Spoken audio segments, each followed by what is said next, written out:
Kia ora whānau, Malo, ele'ele, soifua.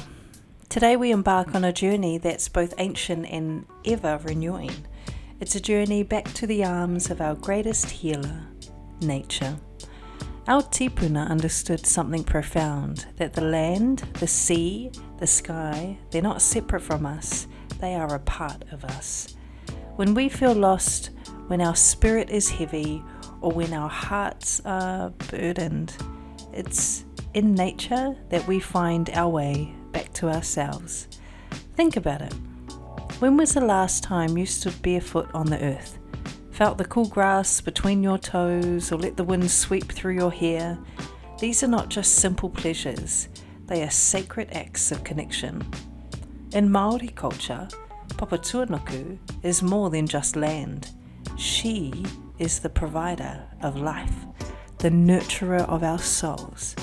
In Samoan culture, the ele'ele and sami are woven into the fabric of who we are.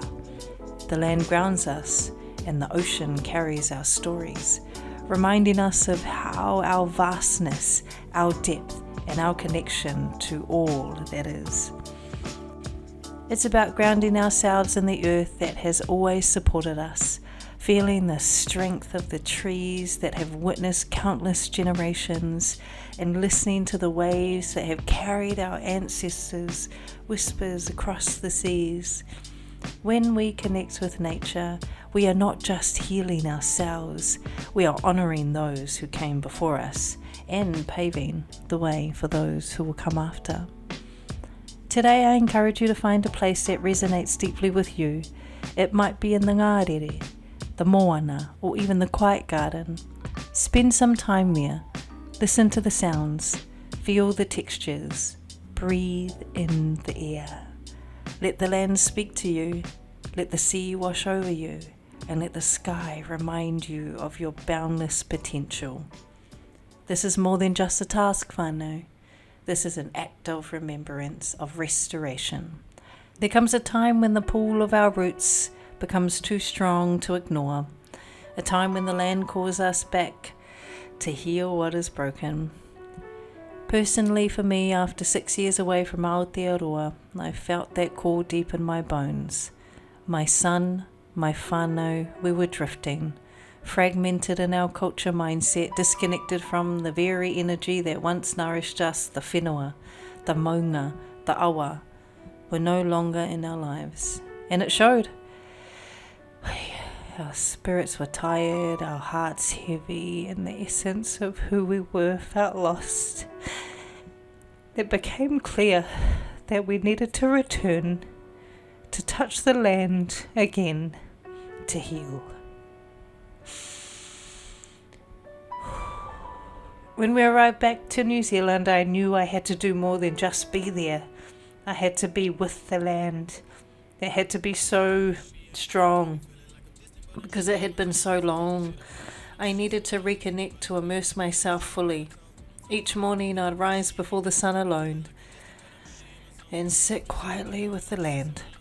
I meditated with the first light of the sun and the faded glow of the moon, letting the energy fill me.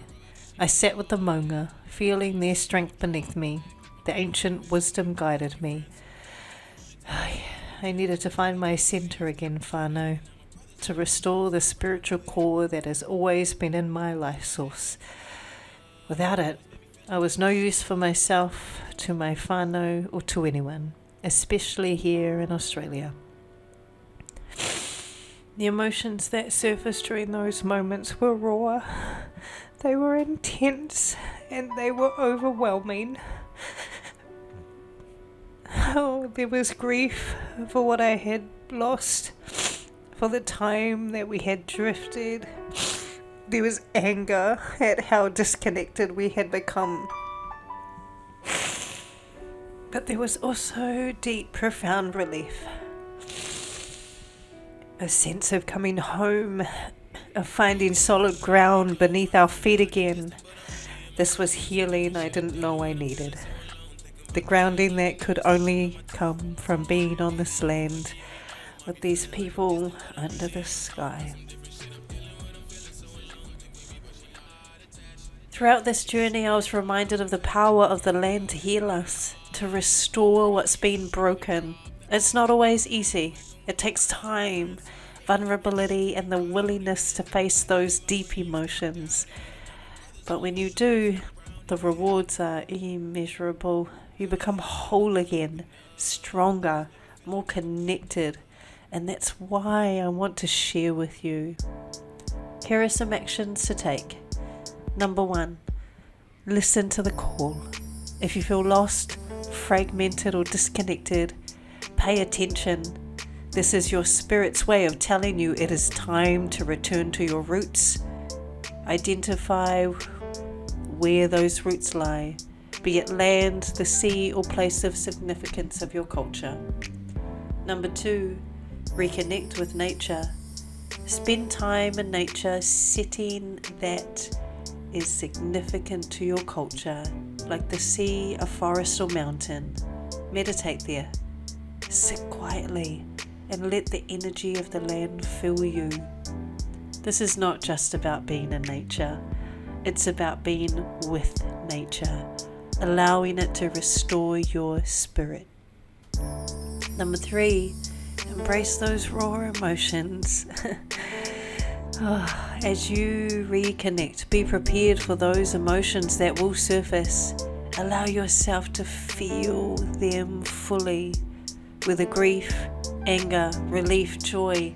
These emotions are a part of your healing, part of what will make you whole again. Don't shy away from them. Embrace them as a part of your journey. By taking these steps, heart workers, you're not just healing yourself, you're healing your whānau, you're healing your future, you're healing your very essence, and you're healing the journey that may be challenged. But the rewards will be profound, I promise you. Let your spirit guide you back to the land, back to your roots, and back to yourself.